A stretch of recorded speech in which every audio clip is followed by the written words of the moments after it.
makok oiriba luchingba adugi kaman tadaba thauwa sadaba makha taba ojabu oiro oja nataba staff pu oiro yamna sulei director leiri haiduna pongba thabak tawningaga tawba tawningdraga tokpa adum thengnei masida soiribasi mahai tambada leingaklongi anemba thaki khut sizinabasi toktriba makhai pharoi khanjai mari subada param naiba mari organization khudingda thabak tawriba pumba cooperation coordination changi haibadi param naiba mari ama thamba amaga mateng pangnaba maru oi mari asina punna leiriba staff mayam adu thabak loina tawminaba ngammi masina thabak khudingda progress lehalli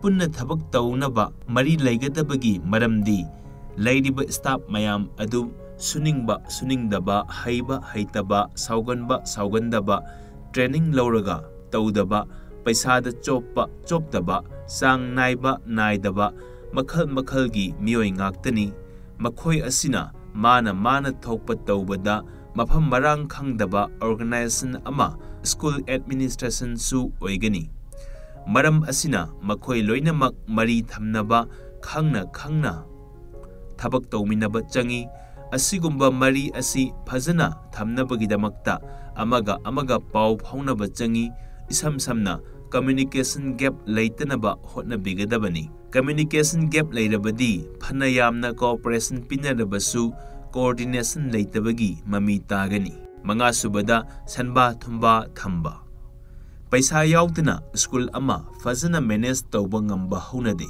school gi paisa di h amada sajinaduna paihalli adubu makhoi masal manaraga lanai sajinaba lawthokpa yaudaba natte paisa gi management oiza oithak lawba kharadu ataina ukhra khangkhrabadi umkhatnaba toina thoi luchingbadu usilaktaduna mamaida magi kaman mangba thoktaba natte ayamba luchingbana motpasu paisadani masi tawdaba school di headmaster oza amasung staff na yamna ikai khumnai masi khangna luchingbaduna leppa leitrabadi school du phaba oigande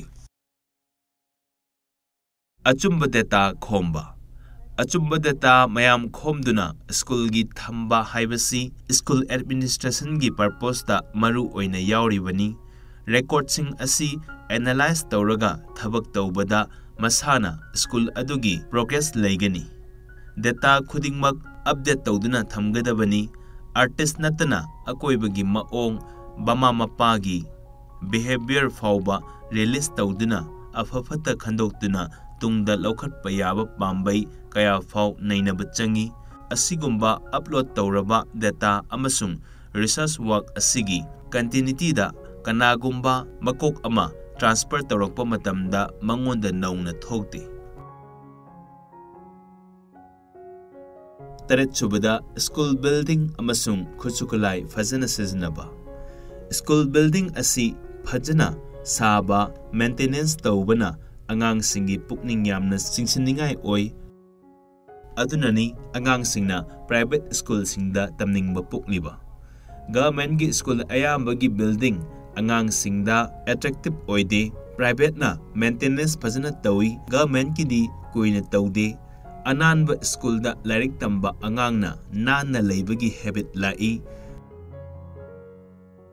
mayumgi amotpa phau hainaraktaba poi government ki school da maintenance tawbida duna san mayam ama saaduna leiba thengnei kintharaba phaklang uba sembidraba toilet uba toina thengnei oja nupi macha khara chawbi mahairoidi toilet jutchadaba mapan ipan thokpa nungaitaduna school kaba leppa adum yauri building adu nanbata natana campus tu phauba hailei thaduna phajahanba changi building manungi class ki ka adu ki matik nalhanba changi japan gi school singdi ozaga satra satri punna namit khudingi sengdokpa chatnei motlabadi makhoina sengdokadabani khaliba angangna school mothanba haunade hainingi aikhoigidi school gi angang singna amot akai sengdoklabasu mama mapana yaningdabagi complaint lei Chang naina nankrabadi yamna henna sengdokningaisu leite matamsu sangde. Aikhoigidi ozagi ka phawba motpa school yamna lei thongnau table chowkri masida thariba phida thongnau gi parda ayambana motpa kuina sindabagi mami tai. Kanadaba equipment leisinba taroidabani school ayambada equipment leiraga mangba yamna ui paisa sauna tinglaga leikhiba pot manghanba simuk phataba leitre. School ayambada computer leisilaga angang paihandana ofulna yomnaga leiba udaba natte. Government school da lairik tamzariba angang ayamba anangba imung mayumda ICTV gi khudong chaba leijadaba singdu haihalabadi ICTV gi matam asida hayeng khenaba leitana chawkhatminaba ugadabani. Pandam asi fangnaba tawpham thokpa mayam adu tawdabana soidanamaki khenaba si puduna khunai asi asum chawkhalakpada khwaidagi asoiba achauba ama lakadoribani. Masi school gi luchingbina khangbigadabani. Nipan subada tawgadaba target lepa. School gi activities ayamba target ama leigadabani. Target yaudana kananasu tenjay atiyada kapnade. Adubu ipa ipunasu leichinda ten kapa haiduna kanadaba thabak tawde haibada sizinarami. Chap manana target amata leitana school ama run tawba yade. School asida angang masing adu yawna lairik tamhange. Madugi manungda si fawbagi sang afaba puthokke. Oza singda sigi training pige aduga oza singsi thak amada puthokke. Asida natana tawriba activities pumba sigi thak si yauge haibana singba target leiraga thabak tawgadabani. Target tu sumna thamba nataba phangnaba kanna hotnaba mathau tai. Kanna hotnarabadi phangba suyai phangdraba suyai. Target to naklabadi afaba oi. Mapan subada tangkak naina yengsinba amasung sangyeng tawba. Takpiraba para mayam amasung tawriba thauram mayam adu angang singna kayam yamna khangi khangde haibasa matam naina tangkak ki oina yengsinba amasung sangyeng tawba sangi. Masi matam gi matung ina review tawgadabani.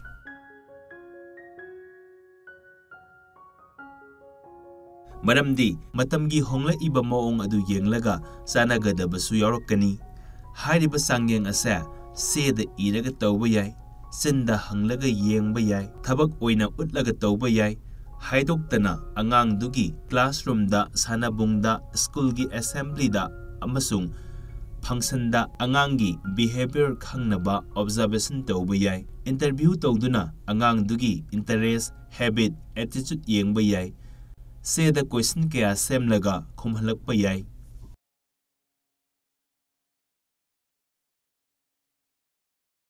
Lairik lawba pabagi library record yenglaga record na sangyeng tawba su yai. Angang singna puthokpa pothok yengluraga sangyeng tawba yai.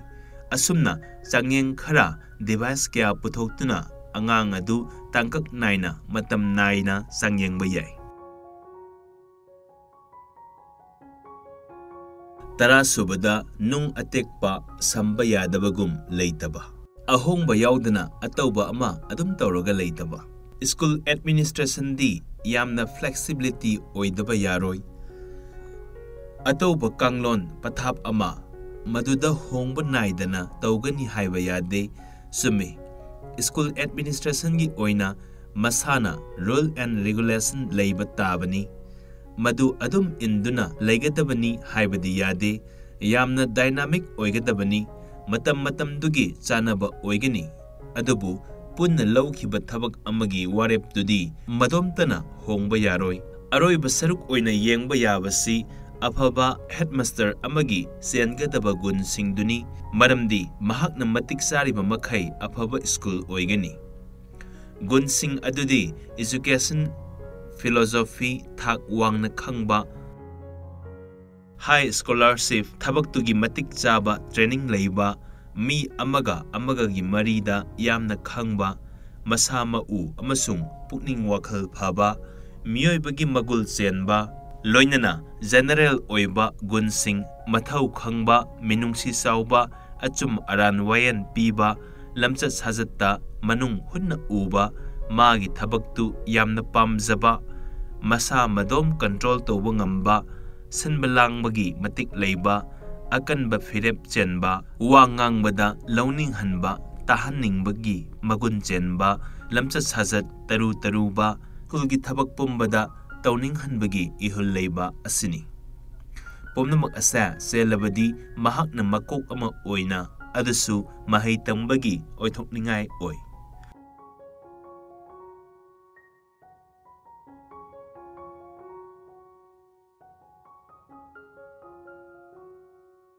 masi khangdabana amasu headmaster oinaba hotnaba wanomba chatpa leingakpada naptuna leiba adum yawba thengnei oiba yabana oikhidaba oiroidabana oikhibadu yawkhidaba natte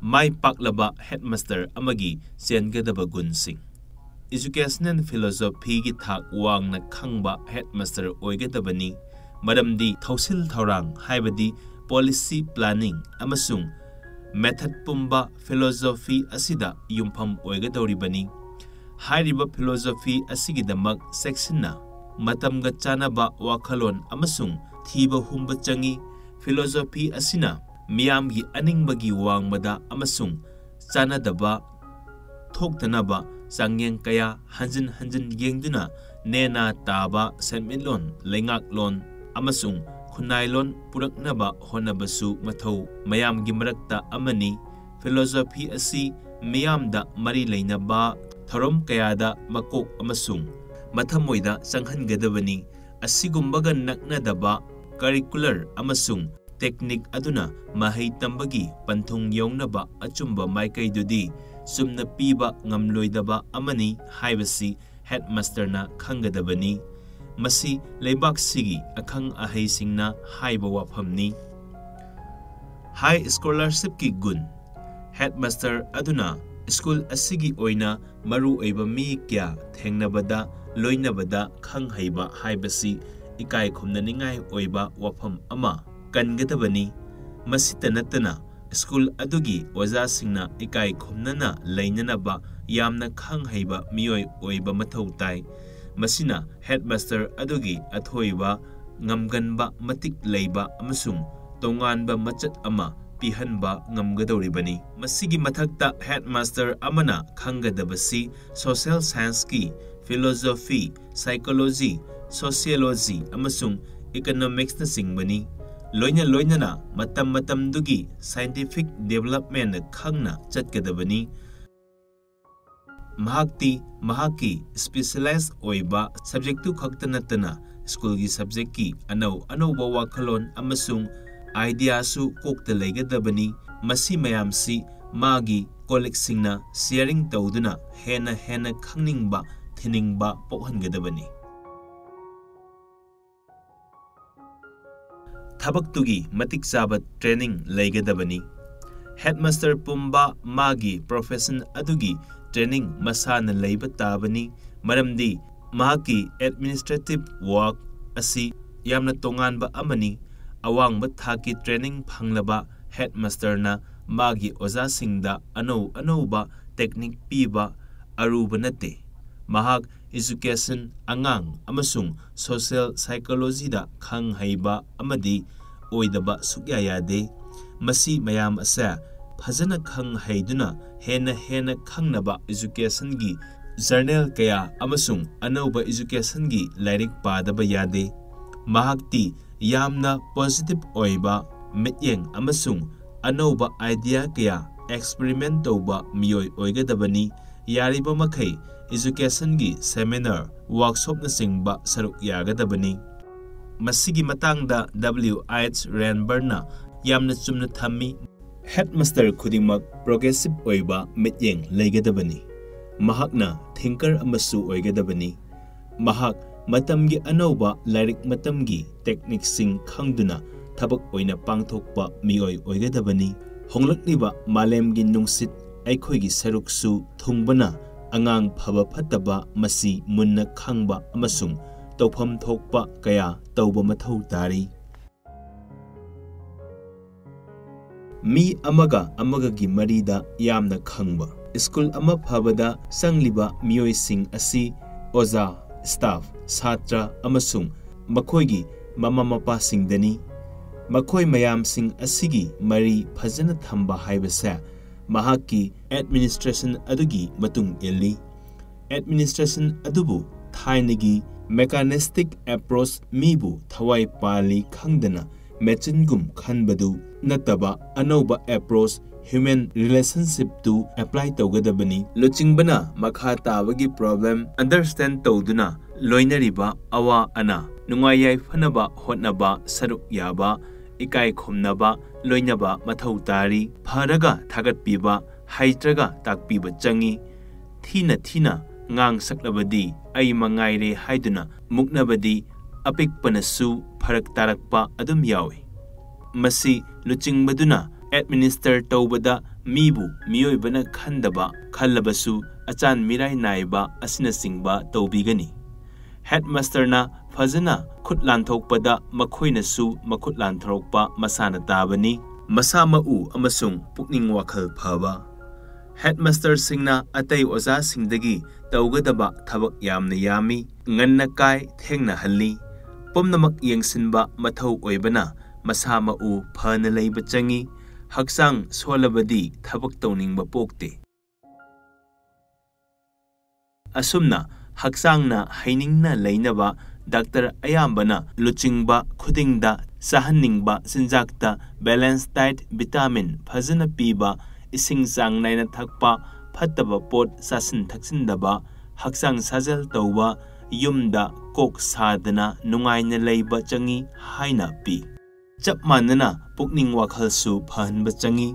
Headmaster singna problem khuding thauna phana waroisin purakadabani. Makhoidi aphaba wakhalonga loinana achumba thengnagadabani. Negative thinking thadoktuna sagatliba manglan khuding oithokani khanna nungaina leigadabani. Paisa nungsagi wathok pumnamak chumna tawrabadi kok saroidaba lei. Frustration khuding laktanaba mahakna ngakthoksagadabani. Pumnamak asa phanaba aphaba thorang amasung oithokadaba sanba thumba singna sembana awaba pumnamak nanthokpa ngamgani. Mana semjariba mana tawjaribaduda masa mathantagi oiba thajaba chauna leigadabani. Matik chaba miyoigi gun chengadabani haibadi humanity oigadabani.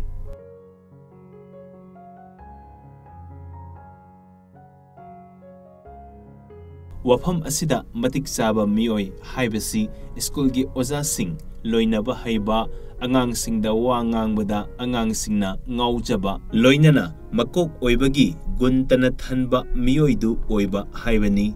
Headmaster atanba oibiroidabani. Thawai yauna thabak tawba oigedabani. Masina oza amasung staff singda inot ama pigadabani. Thajabagi wangmada mahak puksel sengba puksel khojal tinaba mi oigedabani. Phagi tawba haibasu oigedabani. Mahakki phirepta wahang khuding maram chaba oigedabani. Mahak vocational education gi sense leigedabani amasung masagi thabakta pamjana nungaina tawba oigedabani. Mahakki lining lambigi asengba lambidi thabakpu ningjaba mahairoi singbu ningjaba miyoibagi punsirolbu ningjaba amasung mahakki staffpu ningjaba asina singbani. Atopa ayamba gunsing makhada pizari. Mathakta panjaribasing asigi mathakta braina asumna pi madudi awangba thaki mathau tawba leader ama oigedabani. Menungsi chawba thoidokpa miyoi ama oiba afaba achumba wayangi warep lawba oigedabani. Masagi machatta mahak masabu masak khangjaba mi oigedabani. Mahakki thabak pamjana tawba mi oiba masagi oina lepchaba saukhatpa pathapta thajaba oiba masa madom warakjaba ngamba silangbagi haisingba matik leiba achetpa phirep leiba mioi oigedabani. Wa ngangbada ataina taraga ꯇꯧꯔꯒꯦ ꯈꯟꯕꯒꯤ ꯆꯥꯡ ꯂꯩꯕ, ꯇꯔꯨꯕ ꯂꯝꯆꯠ ꯁꯥꯖꯠ ꯂꯩꯕ, ꯁ꯭ꯀꯨꯜꯒꯤ ꯌꯥꯏꯐꯅꯕꯇ ꯃꯍꯥꯛꯀꯤ ꯂꯥꯏꯅꯤꯡ ꯑꯣꯏꯕ, ꯇꯨꯝꯕ ꯆꯥꯕꯗ ꯃꯁꯤꯗ ꯈꯟꯕ ꯃꯤꯑꯣꯏ ꯑꯣꯏꯒꯗꯕꯅꯤ꯫